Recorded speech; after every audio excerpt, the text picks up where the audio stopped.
কপাল। নবী কলিজা দিয়া চাইছেন আবু জাহাল কালেমাওয়ালা হয়ে যায়। নবী অন্তর দিয়া প্রাণপণে প্রচেষ্টা চালাইছেন চাচা আবু তালিব কালেমাওয়ালা হয়ে যায়।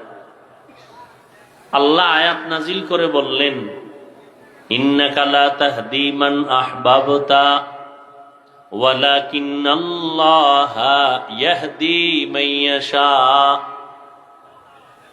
আল্লাহ চান নাই।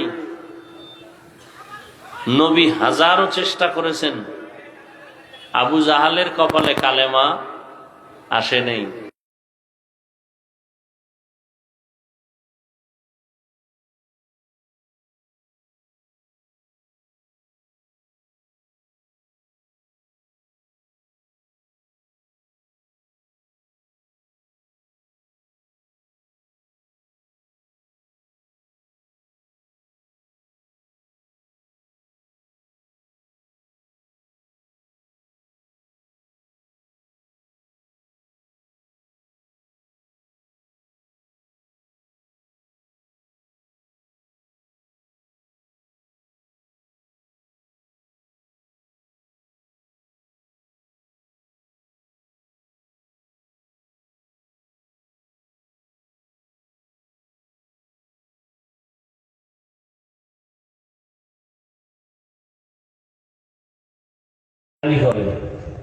কই আমরা তো গালির জবাব দেই না, দেখলে হাসি মুখে সালাম দেই। বোকা না হইলে কি এটা হইতো?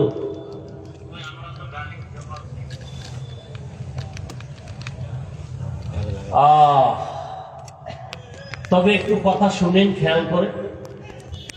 আপনাদের আল্লাহ কবুল করছেন না, শত ব্যস্ততার মাঝেও জানি না আবার দেখা হবে কবে, জানি না।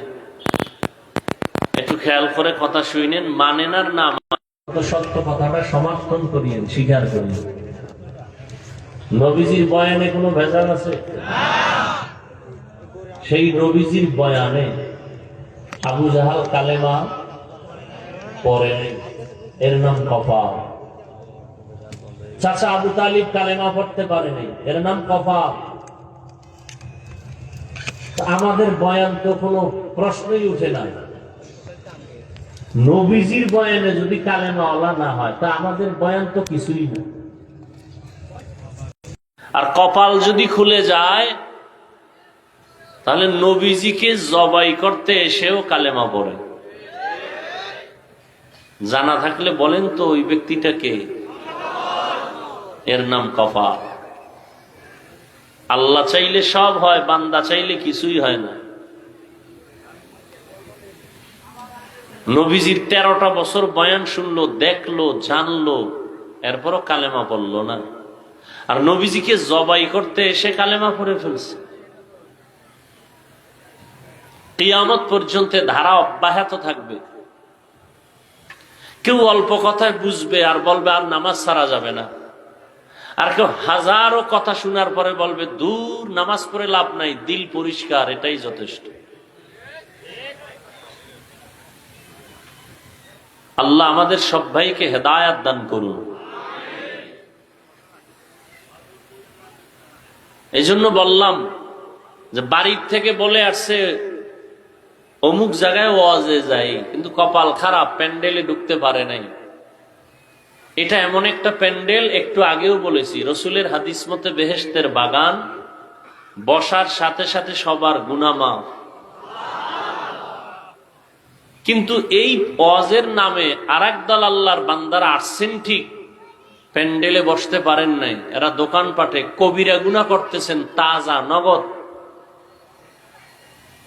গল্প গুজব করতেছে, হাসি তামাশা করতেছে, বেপর্দা নারীর চেহারা দেখতেছে, বা কবিরা গুনাহ হচ্ছে অনবরত।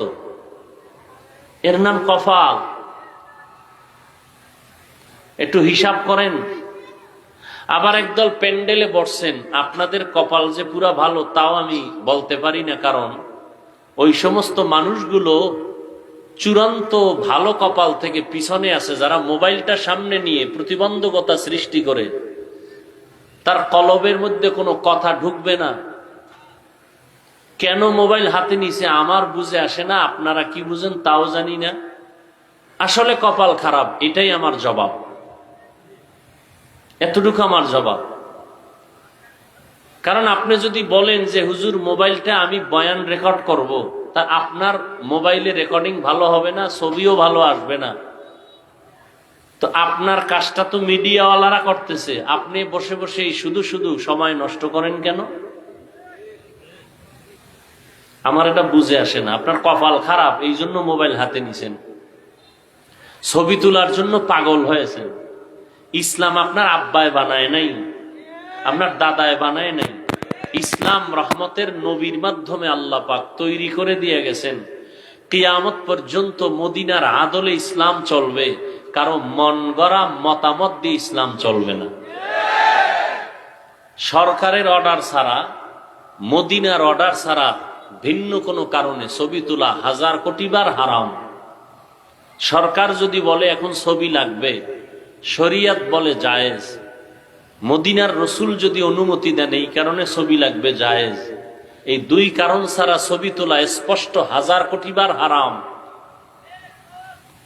এই যে এমনি এমনি ছবি তুলেন কেন? কয় এমনিই তুলি, এমনিই কবিরা গুনাহ করতেছেন। বসে বসে বসছেন বেহেশতের বাগানে, করতেছেন কবিরা গুনাহ। বলার দায়িত্ব আমার, মানবেন কিনা সে দায়িত্ব আপনার।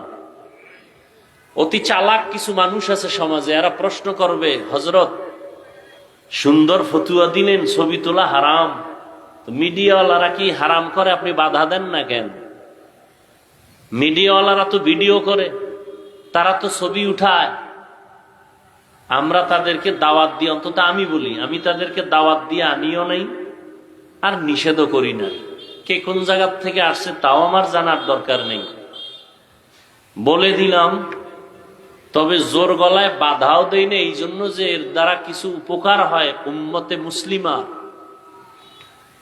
আমার জানা মতে মিডিয়াওয়ালাদের কিছু বয়ান শুনে আল্লাহর কিছু বান্দারা গুনাহের পথ ছেড়েছে, নেক আমল ধরেছে, আমার জানা মতে আছে। এই শুধু একটা কারণে বাধা দেই না। কিন্তু কোন মিডিয়ার ব্যক্তি যদি অন্যায়ভাবে কিছু করে, কোনো আলেমকে অসম্মান করার নিয়তে কিছু করে, তাহলে ওর এই কাজটাই জাহান্নামে যাওয়ার জন্য যথেষ্ট, আর কোনো কাজ দরকার নেই। আল্লাহ হেদায়েত দান করুন। একটু আগেই কিন্তু বলছি, নবীজির বয়ান হেদায়েত আসে না, আমাদের বয়ান তো প্রশ্নই উঠে না। এরপরও কি বয়ান করব না? আল্লাহ বলেন হ্যাঁ করো, ওয়াযাক্কির ফাইন্না যিকরা তানফাউল মুমিনিন। আল্লাহ কয় আলোচনা চালাও, কিছু না কিছু মুমিনের ফায়দা হবেই। 50,000 মানুষের মধ্যে ফায়দা না হলো একটা মানুষ যদি দিনের পথে আসে, এটাও অনেক কিছু। 900 বছরের উপরে নূহ নবী দাওয়াত দিছেন, একটা লোক কালেমাওয়ালা বানাতে পারেন নাই। 900 বছর, আরো বেশি। তারপরেও ফায়দা যে হচ্ছে না তা না। আলহামদুলিল্লাহ, অনেক যুবকরা নামাজ পড়ে, জীবনে মাদ্রাসায় যায় নাই, জীবনেও না। স্কুলে পড়ে, কলেজে পড়ে, চাকুরি করে, ব্যবসা করে, জেনারেল লাইনে থাকিয়া বহু আল্লাহর বান্দা নামাজ পড়ে, পর্দা করে, হালাল খায়, কারণ হক নষ্ট করে না। আছে না নেই? তাহলে এটা ওলামায়ে কেরামের অবদান না? কথা বলেন না কেন? তাহলে উপকারটা হচ্ছে না? আল্লাহ সবাইকে কবুল করেন। আমি ওয়াল আসরি সূরাটা তেলাওয়াত করছি, এইটার উপরে অল্প কিছু ব্যাখ্যা করে মোনাজাত দিব। হাদিসটার ব্যাখ্যা আমি 5 মিনিট করি, খুব খেয়াল করে শুনুন। নবীজি বলছেন সমস্ত উম্মত জান্নাতে যাবে, যারা আমি মুহাম্মদকে মানে না, অস্বীকার করে, তারা জাহান্নামে যাবে। সাহাবায়ে কেরাম প্রশ্ন করলেন, হে আল্লাহর রাসূল, আপনাকে অস্বীকার করে তারা কারা? এখান থেকে একটু খুব খেয়াল করেন। নবীজি এই কথার জবাব প্রথমে না দিয়া, প্রথমে অন্য কথা বলে শেষে জবাব দিলেন। জবাবটা কি দিছেন খেয়াল করেন। সাহাবায়ে কেরামদের প্রশ্ন ছিল, নবী আপনাকে যারা মানে না তারা কারা? নবী জবাব দিতে গিয়া প্রথম কথা বললেন, মান আতাআনি দাখালাল জান্নাহ। যারা আমার অনুসরণ করে, অনুকরণ করে, ইত্তেবা করে, ইতাআত করে, তারা জান্নাতি। তার মানে তারা নবী মানে। যারা নবীর অনুসরণ করে তারা জান্নাতি, তার মানে তারা নবীকে জবাব দেন, মানে। এবার আপনাদের থেকে একটু বলেন তো, যারা নবীজির অনুসরণ করে তারা জান্নাতি,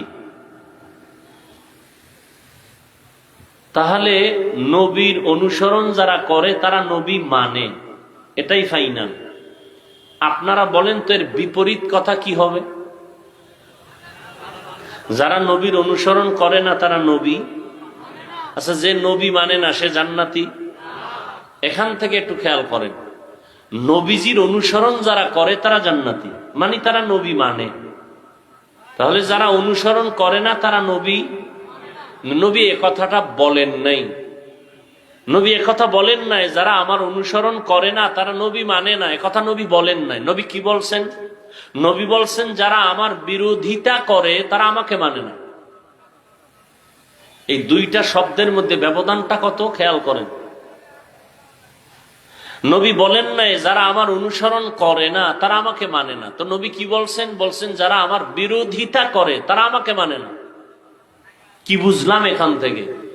এখান থেকে ওই কথা স্পষ্ট বুঝলাম, যারা নবীর অনুসরণ করে না তারা দুই দল। কয় দল? আজীবনের জন্য মনে রাখবেন, তারা কয় দল? এক দল আগ্রহী আর এক দল বিদ্রোহী, এক দল দরদি আর এক দল বিরোধী। উদাহরণ দেই সংক্ষেপ, কথার কথা। ডান দিক থেকে একটা যুবকরে জিজ্ঞাসা করলাম, এই যুবক, নবীজির আদর্শে নামাজ পড়ো না কেন, টুপি পরো না কেন? যুবক বলে, হুজুর টুপি পরা দরকার, নামাজ পড়া দরকার, চেষ্টা করি পারি না, একটু দোয়া করবেন। যুবকরা বলো, আগ্রহী না বিদ্রোহী? পক্ষান্তরে বাম দিক থেকে একটা যুবকরে জিজ্ঞাসা করলাম, এই যুবক, নবীজির আদর্শে টুপি পরো না কেন, নামাজ পড়ো না কেন? আমার কথাটা শেষ না হতে সে বিদ্যুতের গতিতে জবাব দিল, টুপি না পরলে অসুবিধা কি? আর একটু যদি চালাক হয় সে আবার বলবে, টুপির মধ্যেই কি ইসলাম? বলুন তো, আগ্রহী না বিদ্রোহী? সত্য কথা বলেন, আগ্রহী না বিদ্রোহী? রসুলের আদর্শের বেলায় বিদ্রোহীর নাম বেঈমান। মানেন আর না মানেন, স্বীকার করেন সত্য কথা, ভুল হলে দাঁড়ায় যান। হাফিজ ভাই ভুল বলতেছেন, কানে ধরে তওবা করব সবার সামনে। আগ্রহী মুমিন, বিদ্রোহী বেঈমান। এজন্য রসুল বলেছেন, যারা আমার অনুসরণ করে না তারা আমাকে মানে না। না না, এ কথা না, যারা বিরোধিতা করে তারা আমাকে মানে না। এখান থেকে কি বুঝলেন? যেই লোকটা নামাজ পড়ে না তাকে গালি দেওয়া যাবে না, যেই মানুষটা নামাজ পছন্দ করে না তাকে ছাড় দেওয়া যাবে না। ব্যবধান আছে না নেই? একজনে নামাজ পড়ে না আর একজন নামাজকে পছন্দ করে না, দুইজন সমান? একদিকে বেঈমান আর একদিকে মুমিন। যে নামাজ পড়ে না কিন্তু আগ্রহ আছে, মুমিন। আর যে নামাজকে পছন্দ করে না ও 1000 বার কোরআন মাথায় লইল, তাজা বেঈমান। ব্যবধানটা বুঝলেন? তো একজনে নামাজ পড়ে না বইলা তাকে সি সি করে তাড়ায় দেওয়া যাবে না। আগে বুঝতে হবে আগ্রহী না বিদ্রোহী। আগ্রহী মুমিন, বিদ্রোহী বেঈমান। যে পর্দা করে না তাকে গালি দেওয়া যাবে না, যে পর্দা নামের বিধানকে পছন্দ করে না তাকে ছাড় দেওয়া যাবে না। যে হালাল ভাবে উপার্জন করে না তাকে গালি দেওয়া যাবে না, কিন্তু হালাল বিধানকে যে পছন্দ করে না তাকে ছাড় দেওয়া যাবে না। ব্যবধান আছে না নাই? অতএব একজনে নামাজ না পড়লে গালি দেওয়া যাবে? আগে বুঝতে হবে সে আগ্রহী না বিদ্রোহী।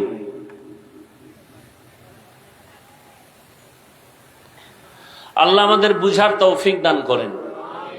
এবার আসেন হাদিসের ব্যাখ্যা সংক্ষিপ্ত। এরপরে যে সূরাটা পড়েছি, সূরাটার নাম সূরাতুল আসর। কোরআন শরীফ আপনারা পড়তে না জানলেও সবাই এই সূরাটা শুনতে শুনতে অনেকে মুখস্থ করে ফেলেছেন। ছোট্ট সূরা, কিন্তু পাওয়ার অনেক বেশি। বলে কেমন বেশি? 4 মাযহাবের 4 ইমামের এক ইমাম, ইমাম শাফিঈ রাহমাতুল্লাহ আলাইহি, তিনি বলেন কোরআন শরীফে